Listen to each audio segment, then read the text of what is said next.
ఆదియందు దేవుడు భూమిని ఆకాశమును సృష్టించాడని ఒక్క వచనం చదువుడు అంతే.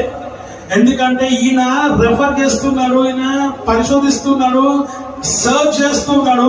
ఈ భూమిని, ఈ ఆకాశాన్ని, ఆ మందులో ఉన్న ఇవన్నిటిని ఎవరు సృష్టించారని ఎన్నో గ్రంథాలు చదివాడంట, ఎన్నో మత గ్రంథాలు చదివాడంట. కానీ ఎక్కడ కూడా ఏ మతంలో, ఏ గ్రంథంలో ఎక్కడైనా దొరకని ఆన్సర్ ఇక్కడ దొరికింది బైబిల్ గ్రంథంలో. వెంటనే బైబిల్ గ్రంథం అక్కడ పక్కకు పెట్టేసి ఎదురుగా పెట్టి సాష్టాంగ నమస్కారం చేసి, అయ్యా నువ్వే దేవుడు మనం ఒప్పుకున్నాడు. ఆమె హల్లెలూయా.